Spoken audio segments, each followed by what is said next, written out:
The shrill ring of my phone at 2:17 inches the morning jolted me from deep sleep. My mother's voice cracked through the speaker, hysterical and desperate. "Gary, thank God you answered. Your brother Jake is in critical condition at St. Mary's Hospital. He had a terrible motorcycle accident and needs emergency surgery right now.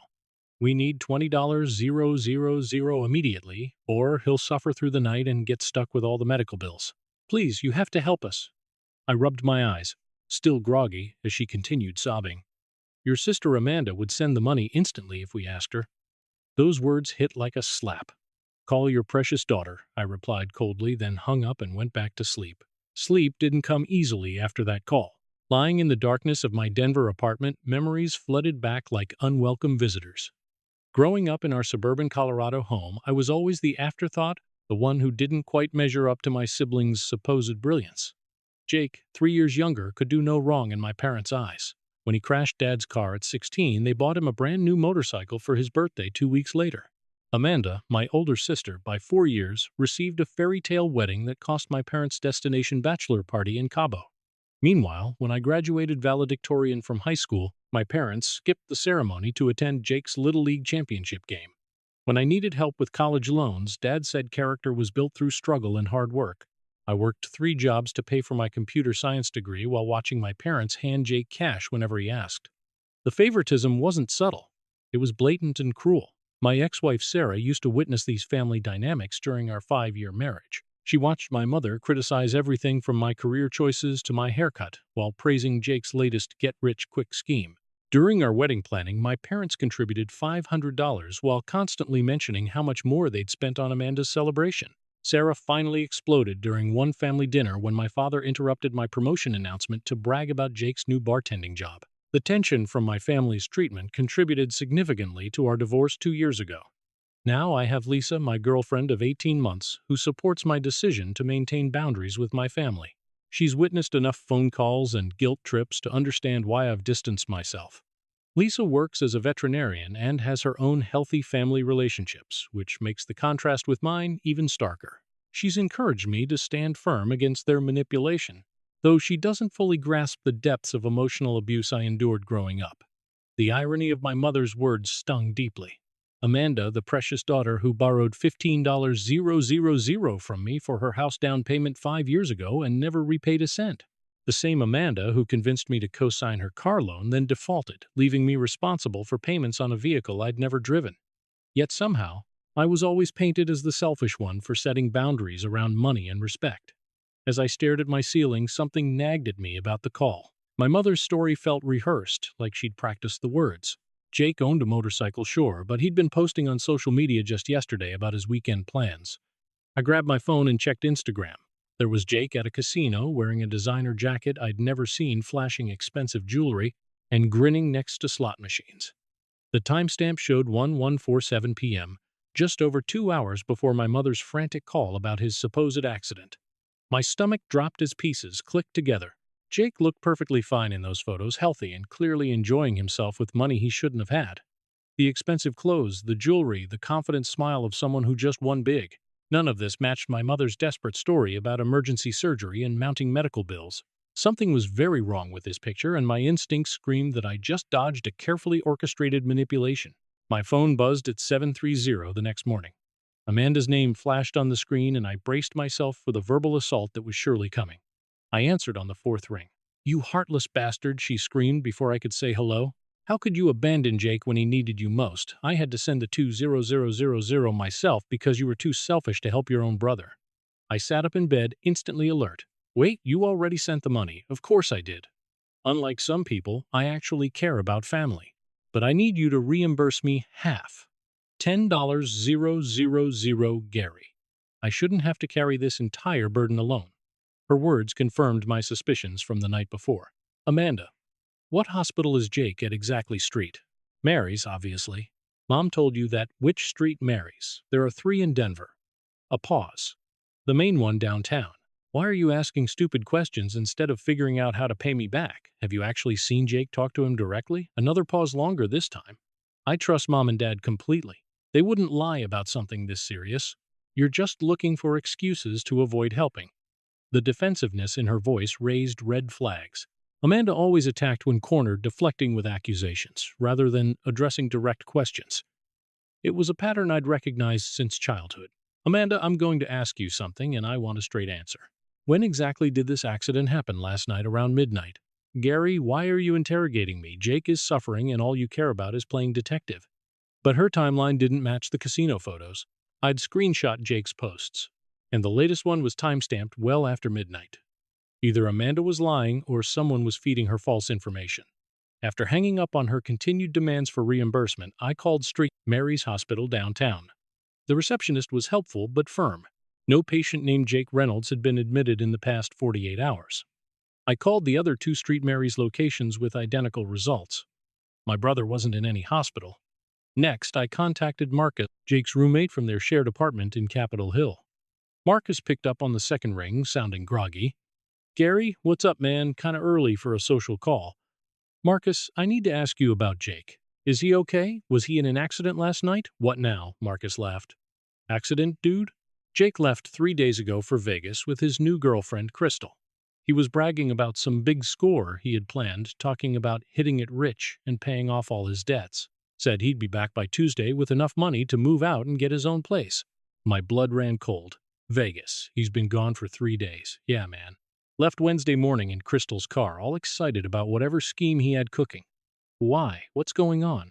After explaining the situation to Marcus, who was appropriately shocked, I hung up feeling sick to my stomach. My family had coordinated an elaborate lie to steal money from me and Amanda. But why would Amanda participate in scamming herself unless...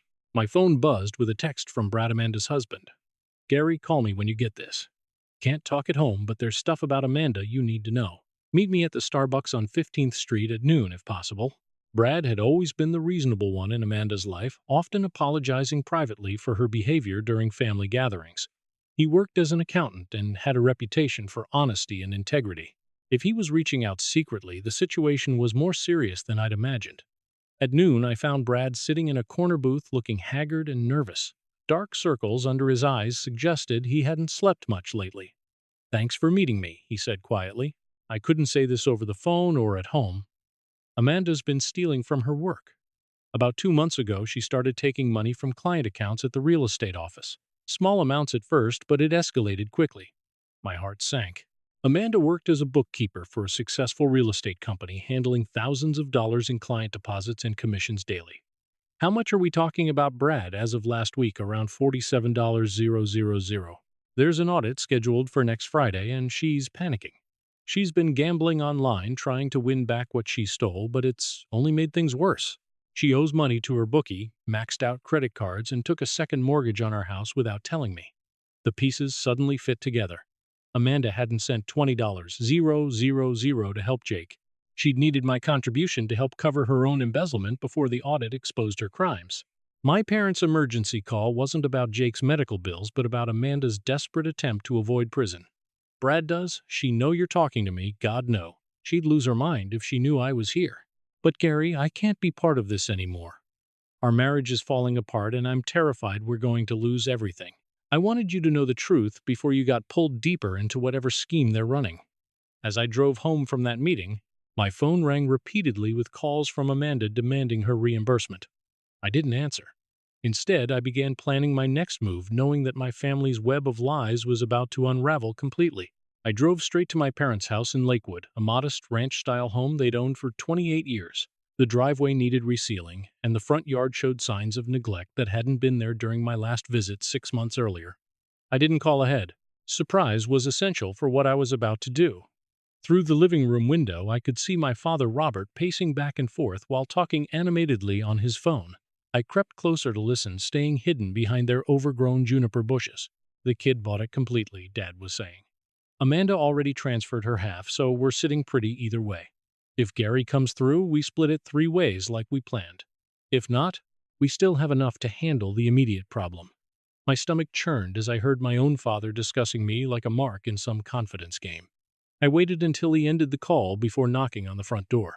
Mom answered with red, puffy eyes and immediately threw her arms around me. Gary, thank goodness you came. Have you reconsidered helping with Jake's medical bills? Every hour counts right now. Actually, I'm here because I have some questions about Jake's condition. Mind if I come in? Dad appeared behind her, wearing the same fake concerned expression I'd seen countless times during my childhood when he was about to deliver bad news that somehow became my fault. Son, this isn't the time for questions. Your brother needs emergency surgery, and we're running out of time. The doctors are pressuring us for payment. I sat down on their familiar plaid couch without being invited. Which doctors, Dad? What are their names? Dr. Thompson in the emergency department, he answered quickly, and Dr. Martinez, the surgeon, at St. Mary's Hospital downtown. That's right.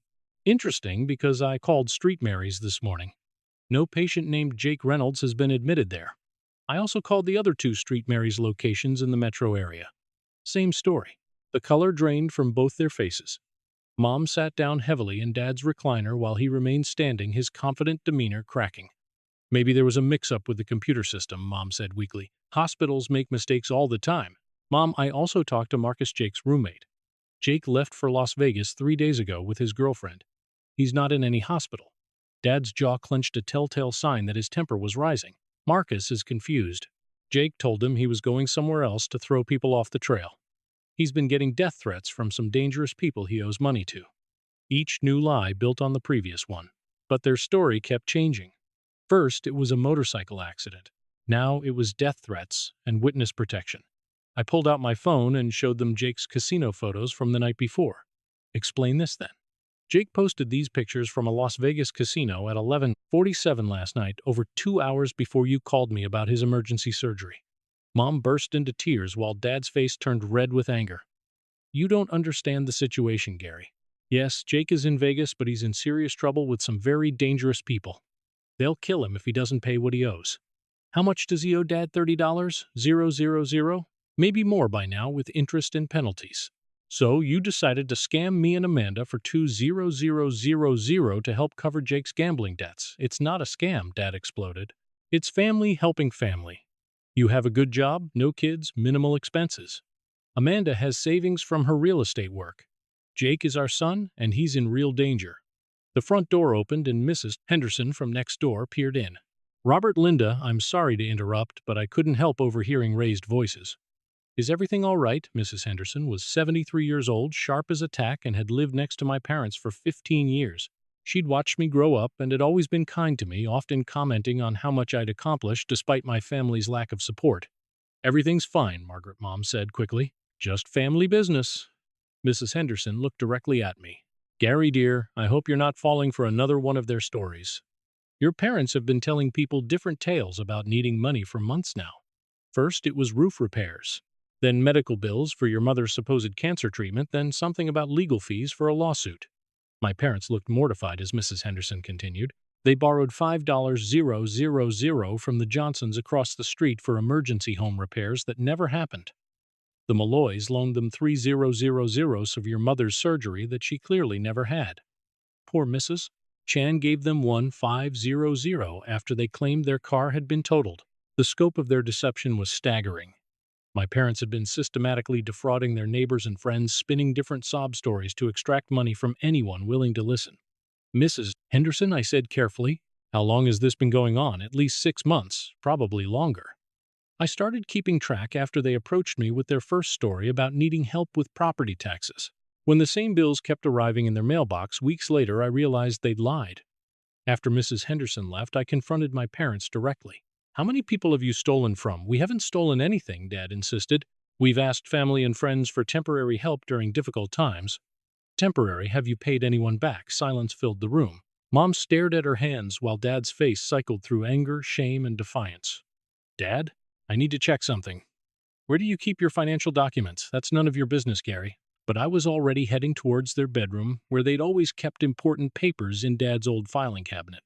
What I found there made my blood run cold. Credit card applications with my name and social security number, some dating back 5 years. They'd opened accounts in my name, made minimum payments to keep them active, and used the available credit to fund their lifestyle in scams. My credit had been destroyed without my knowledge. The betrayal was so complete, so calculated, that I felt physically sick. These weren't desperate parents making poor decisions. They were career criminals who happened to share my DNA. When I returned to the living room with the evidence, both parents broke down. Mom sobbed uncontrollably while Dad finally admitted the truth. They'd been running these scams for years, using the money to maintain their standard of living after Dad lost his sales job 3 years earlier. Jake's gambling debts were real, but the hospital emergency was completely fabricated to manipulate Amanda and me into providing quick cash. The phone call I'd overheard hadn't been about splitting money 3 ways among family members. It was Dad coordinating with Jake about how to divide the proceeds from their latest con game, with Amanda and me as the unwitting victims. As I left their house that afternoon, I realized my family wasn't just dysfunctional, they were actively criminal. The 2:17 a.m. phone call had been the final straw in a pattern of abuse that stretched back decades. For the first time in my life, I felt completely free from any obligation to protect people who saw me only as a source of money to steal. Finding Jake in Las Vegas required some detective work, but Crystal's social media accounts provided enough clues to track them down. She'd been posting photos from various casinos, and her most recent check-in was at the Flamingo Hotel. I called their front desk and confirmed that Jake Reynolds was registered as a guest. When Jake answered his room phone, his voice sounded strained and exhausted, a far cry from the confident tone in his social media posts. "Gary, how did you find me here? We need to talk, Jake. Are you really in trouble with loan sharks, or is that another lie?" A long pause. "It's complicated, man. I mean, yeah, I'm in deep with some bad people, but it's not what Mom and Dad told you. I'm flying down there tomorrow. We're going to have an honest conversation for once in our lives." The 90-minute flight to Las Vegas gave me time to process everything I'd learned in the past 24 hours. My family's dysfunction had evolved into organized crime, with each member playing a specific role in various scams and cons. I was the outsider who'd become their primary target, the successful sibling whose guilt and loyalty could be weaponized for financial gain. I found Jake in the Flamingo's casino bar looking haggard and nervous. Crystal sat beside him, a petite woman with bright red hair and worried eyes. She worked as a former casino dealer who'd quit her job to help Jake, though I suspected her motives weren't entirely altruistic. "Gary, thanks for coming," Jake said without his usual cocky demeanor. "I know this looks bad, but I need you to understand what really happened. Start from the beginning and don't leave anything out." Jake's story unfolded like a nightmare. He'd been gambling heavily for 2 years, starting with small poker games and escalating to high-stakes casino visits. Our parents knew about his addiction, but instead of encouraging treatment, they'd begun using his debts as opportunities for their own scams. "They've been covering my losses by stealing from relatives and friends," Jake admitted. "Every time I'd rack up serious debt, they'd come up with some emergency story to raise money from family. The motorcycle accident thing was their idea, not mine." "How much do you actually owe Jake?" $37,000 to Vincent Caruso plus interest that's compounding daily. "He's not exactly the patient type." Crystal spoke up for the first time. "Vincent's guys have been calling every hour. They know about the family scam and want the full amount whether you pay or not, Gary. You're now considered part of the debt because your family used your name in their negotiations." My heart sank. By refusing to pay, I hadn't protected myself. I'd inadvertently made myself a target for people who settled disputes with violence. "Jake, did you agree to this plan to scam me and Amanda?" He couldn't meet my eyes. "Mom and Dad promised me 1,000,000 if they could get 20 from you and Amanda." I was desperate, Gary. "These aren't people you can just ignore and hope they go away." "What about Amanda's money? She supposedly already sent 2,000,000. Jake and Crystal exchanged glances. "Amanda never sent anything," Crystal said. "She needed that money to cover her own problems. Your parents have been playing all of you against each other, using each person's crisis to manipulate the others." The complexity of their scheme was breathtaking. My parents had convinced Amanda that Jake was dying and she needed to help, while simultaneously telling Jake that Amanda had already contributed and pressuring me to match her supposed generosity. In reality, no money had changed hands except for what they'd stolen through credit card fraud and neighborhood scams. "Jake, how long have Mom and Dad been running these cons?" "Honestly, years. Dad lost his sales job when his company downsized, but they never told anyone. They've been living off credit cards, and whatever they can scam from family and friends. My gambling debts just gave them a more urgent story to tell." A man in an expensive suit approached our table, and Jake's face went pale. Vincent Caruso was younger than I'd expected, maybe 35, with the kind of calm demeanor that suggested violence was just another business tool. "Jake, I thought we agreed you'd have progress to report by now." "Mr. Caruso, this is my brother Gary. He's here to help work something out." Vincent studied me carefully. "Your family has been very creative with payment plans, Mr. Reynolds. Unfortunately, creativity doesn't pay interest on outstanding debts. How much does my brother actually owe you? I asked directly. As of this morning, $41,750. That number increases by roughly $200 per day. And what's my involvement in this debt?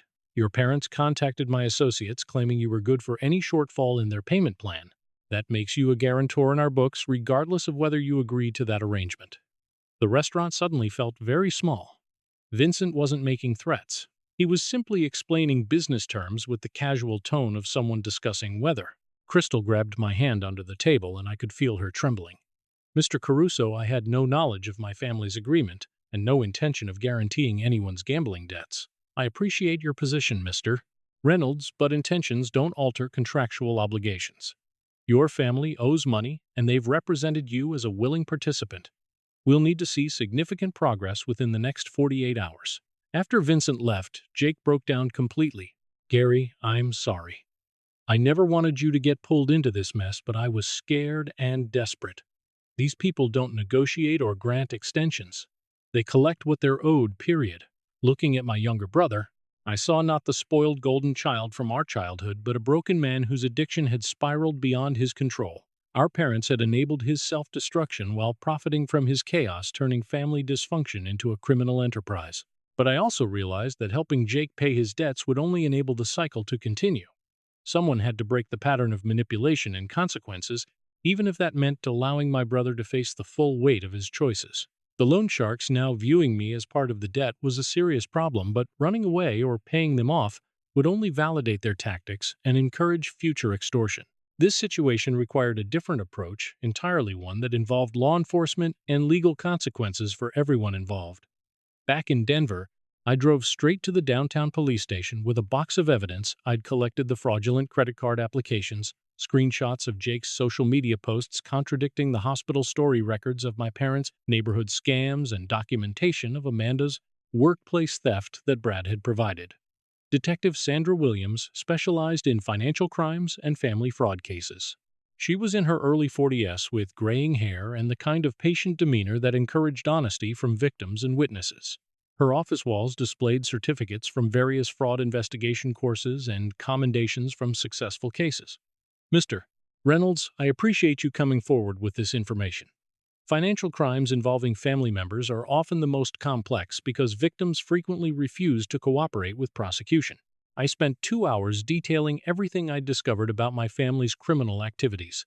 Detective Williams took notes and asked clarifying questions that revealed she understood the psychological dynamics of family manipulation. Your situation isn't unusual. We see organized family fraud more often than people realize. What makes your case interesting is the interstate component with your brother's gambling debts in Nevada. Detective Williams, am I legally responsible for Jake's debts to these loan sharks? Absolutely not. Verbal agreements made by third parties without your knowledge or consent have no legal standing. However, the threat to your safety is real and actionable. We'll need to coordinate with Las Vegas Metro Police to address the criminal extortion. She pulled out a thick file folder and placed it on her desk. Mr. Reynolds, I need to share something with you. We've been investigating your parents for 3 months. My stomach dropped. 3 months, Mrs. Chen, your parents' neighbor, filed a fraud report in September after discovering your parents had lied about needing money for medical expenses. When we started investigating, we found a pattern of similar complaints going back over a year. Detective Williams opened the file, revealing police reports from multiple victims.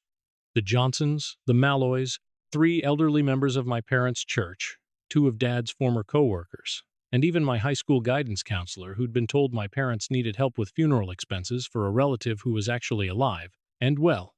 The total confirmed theft amounts to $63,000 from 14 different victims. We've been building a case, but we needed more evidence to establish intent and pattern. Your refusal to pay the $20,000 actually helped break the case open. How did my refusal help? It forced them to accelerate their timeline and make mistakes. When their planned score fell through, they started approaching victims more aggressively and with less credible stories. Mrs. Johnson called us when your parents asked her for money to help with your supposed cancer treatment. I felt sick. They told people I had cancer, among other things. The more desperate they became, the more elaborate their lies grew. Yesterday's phone call to you was likely their final attempt at a major score before disappearing with whatever money they'd accumulated. Detective Williams explained that my parents had been planning to flee the country. They'd applied for expedited passports and booked flights to Costa Rica for the following week. The $20,000 from me and Amanda would have provided enough cash for them to disappear before criminal charges could be filed. What about Amanda's workplace theft? We're coordinating with her employer and the district attorney's office.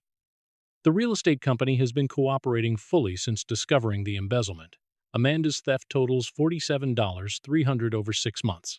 And Jake's situation in Las Vegas. We've contacted Metro Police and the FBI's Organized Crime Task Force.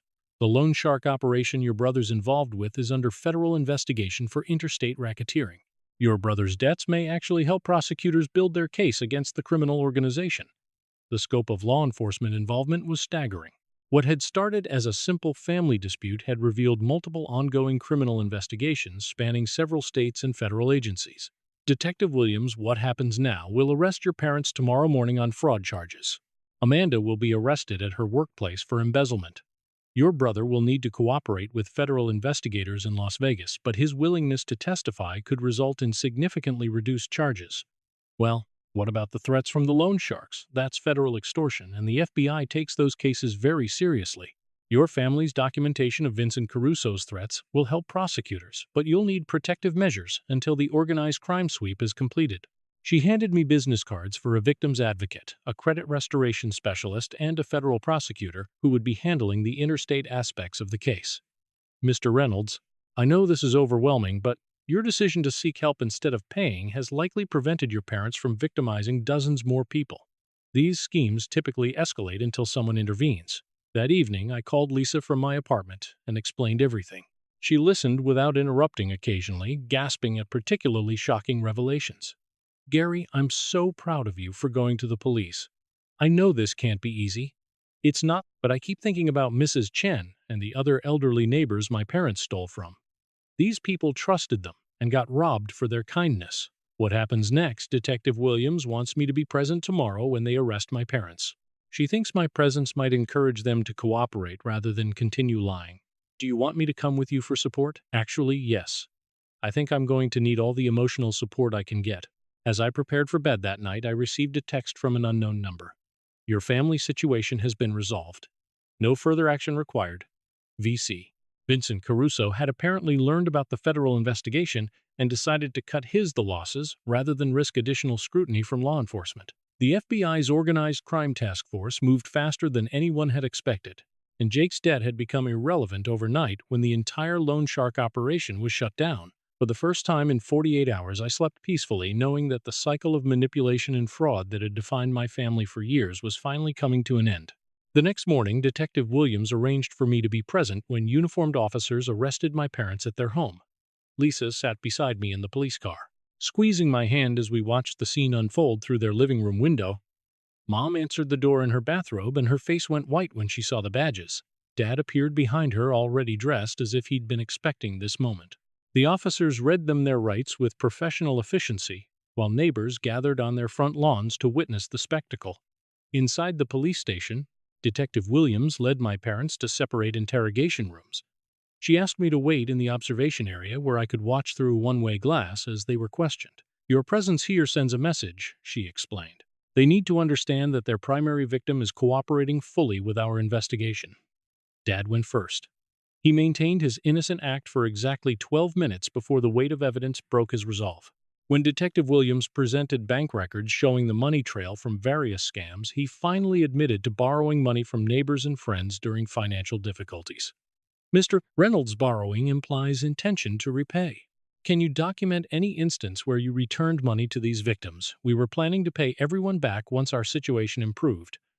Your situation was improving through additional fraud, not legitimate income. You've been unemployed for 3 years, but told victims you needed short-term help with temporary setbacks. I've been looking for work. The job market is terrible for people my age. Detective Williams placed photos of passport applications on the table. These expedited passport requests and plane tickets to Costa Rica suggest you were planning to flee the country, not repay debts. Dad's shoulders sagged as he realized the futility of continued lies. I never meant for things to go this far. It started small, just asking for help with bills, but people kept offering money and we kept accepting. What about the credit cards opened in your son Gary's name? That was different. Gary has a good job and excellent credit. We knew he could handle those payments better than we could. Did Gary give you permission to use his name and social security number? Not explicitly, but we're family. We figured he'd understand if we explained the situation. The casual way Dad justified identity theft was chilling. In his mind, being related to someone granted automatic permission to steal their financial identity and destroy their credit rating. Mom's interrogation was more emotional but equally revealing. She broke down immediately when shown evidence of the neighborhood scams, sobbing about how desperate they'd become after Dad lost his job. Mrs. Reynolds, your husband's unemployment doesn't justify lying to elderly neighbors about fake medical emergencies. We didn't think of it as lying. We really did need help, and people seemed happy to contribute when they thought it was for a good cause. Stealing someone's money by claiming you have cancer when you're perfectly healthy is fraud, not creative fundraising. We never said I had cancer specifically. We just mentioned medical expenses and let people draw their own conclusions. Detective Williams presented recordings of phone calls where Mom explicitly claimed to have breast cancer and needed money for chemotherapy treatments. The recordings came from Mrs. Johnson, who'd become suspicious and started documenting their requests. Mrs. Reynolds, this is your voice telling Mrs. Johnson that you're starting chemotherapy next week and need help with medication costs. Mom's face crumpled as she listened to her own lies played back in the sterile police interview room. I was scared. We were about to lose the house and Gary wouldn't help us. Amanda has her own problems and Jake owes money to dangerous people. So, you decided to solve your family's financial problems by stealing from elderly neighbors and destroying your son Gary's credit. We thought if we could just get enough money together, we could fix everything and pay everyone back with interest. It wasn't supposed to be permanent. After both interrogations, Detective Williams brought my parents together in a conference room where I waited with Lisa and Attorney Martinez, the lawyer I'd hired to represent my interests in the criminal proceedings. When my parents saw me, Mom immediately burst into tears and reached for me. Gary, thank God you're here. Please tell them this is all a misunderstanding. We're family, and families help each other through difficult times. I stayed seated, making no move to comfort her. Mom, you stole my identity and destroyed my credit rating. You lied to neighbors about having cancer. You coordinated with Jake to scam money from me and Amanda by claiming he was dying in a hospital. That's not family helping family. That's organized criminal fraud.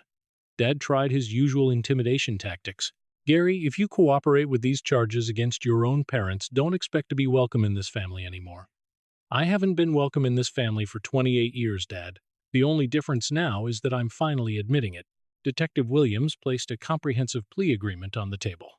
Mr. and Mrs. Reynolds, the district attorney, is prepared to offer reduced sentences in exchange for full cooperation with our investigation and complete restitution to all victims. What does that mean exactly? Dad asked.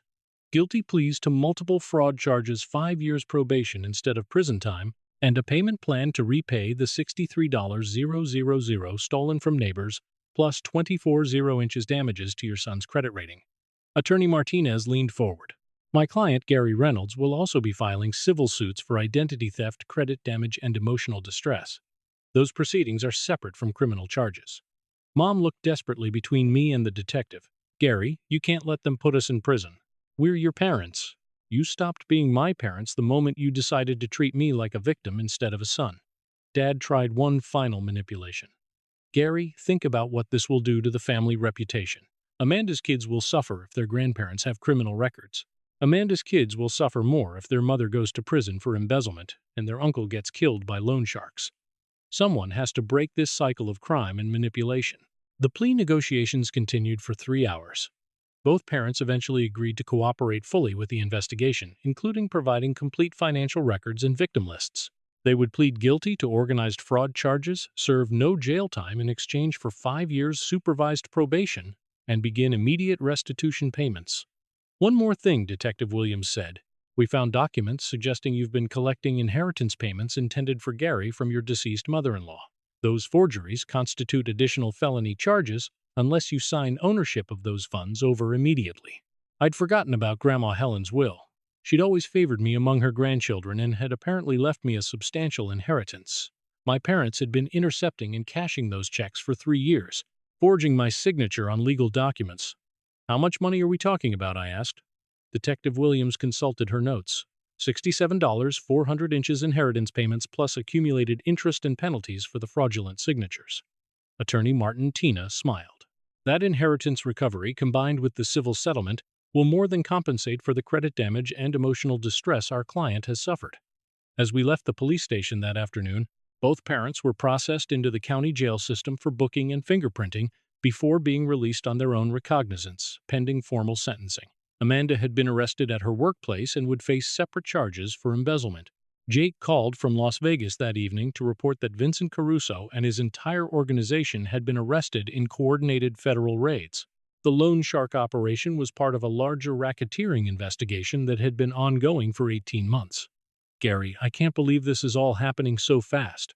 The FBI wants me to testify against Vincent and his guys in exchange for immunity from prosecution. What about your gambling addiction, Jake? I'm checking into a residential treatment program next week. Crystal's been researching facilities, and there's one in Colorado Springs that specializes in gambling addiction with underlying family trauma issues. For the first time in our adult lives, Jake sounded genuinely humble and committed to change. The shock of nearly being killed over gambling debts had apparently penetrated his denial about the severity of his addiction. Jake, I hope you stick with the program this time. Our family needs at least one person to break the cycle of dysfunction. I know, man. I'm sorry for everything. I never realized how much our parents screwed you over until I saw it from the outside looking in. As I hung up the phone, Lisa wrapped her arms around me from behind. How are you feeling about everything? Relieved, exhausted, angry, sad, pretty much every emotion possible. Do you regret going to the police? Not for a second. My family needed consequences, not another enabler. Maybe now they'll actually change instead of just promising to change. The legal proceedings would continue for months, but the immediate crisis was over. My family's criminal enterprise had been dismantled, and everyone involved would face appropriate consequences for their actions. Most importantly, I was finally free from the manipulation and guilt trips that had controlled my life since childhood. 6 months later, my life looked completely different than it had on that early morning when my phone rang with my mother's fabricated emergency. The legal proceedings had concluded with satisfactory results for everyone except the perpetrators of the various crimes. My parents were serving their 5-year probation sentences and making monthly restitution payments to their victims. Dad had found part-time work at a hardware store while Mom took a job as a receptionist at a dental office. They'd moved from their house to a small apartment in Thornton, downsizing their lifestyle to match their legitimate income for the first time in years. Amanda completed a plea agreement that included full restitution to her employer, 18 months of supervised probation, and mandatory participation in a gambling addiction treatment program. Her marriage to Brad survived the crisis, strengthened by her commitment to honesty and recovery. She'd written me a heartfelt letter of apology, acknowledging years of participation in family manipulation and expressing genuine remorse for her actions. Jake successfully completed his 9-0-day residential treatment program at the Colorado Springs facility and had been clean from gambling for 4 months. He found work as a server at a restaurant in Boulder and was slowly rebuilding his life without the constant drama and schemes that had defined his previous existence.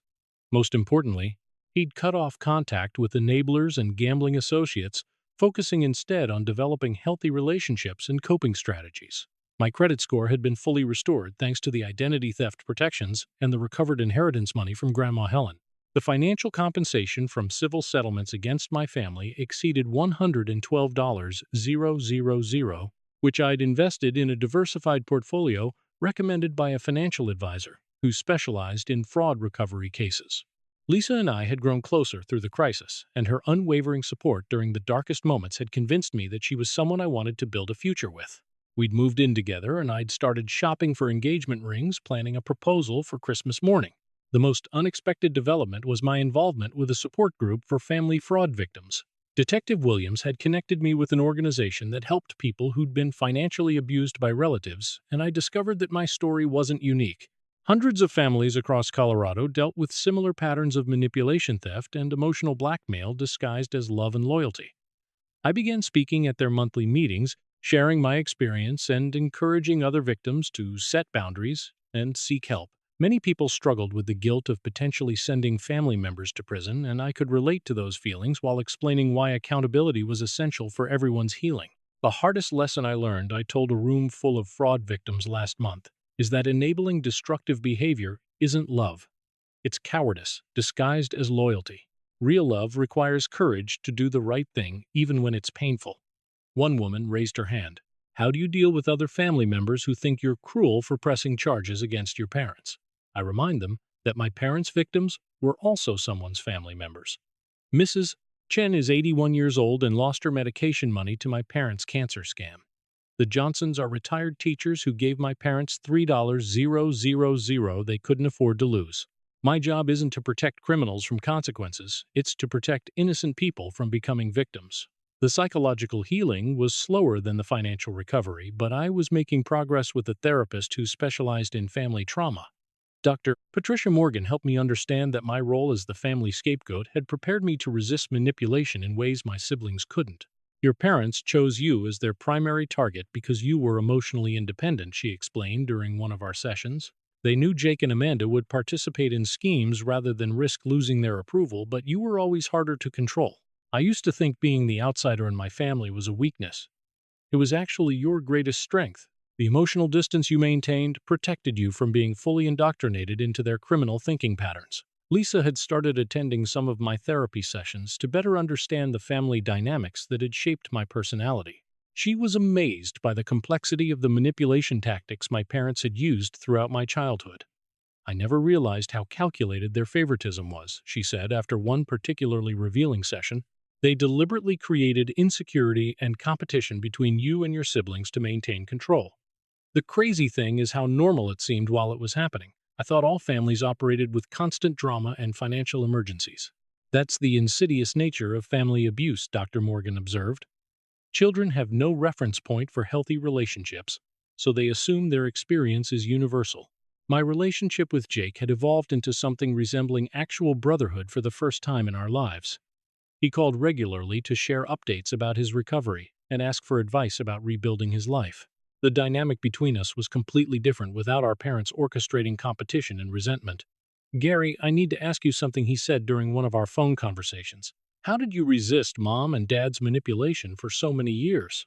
I fell for every guilt trip and sob story they ever invented. Honestly, Jake, I think I was just too angry to be effectively manipulated. When someone treats you like garbage for 25 years, you stop caring about their approval. I wish I'd figured that out sooner. I wasted so much time trying to be their perfect son while they were setting me up to fail. The important thing is that you figured it out before it killed you.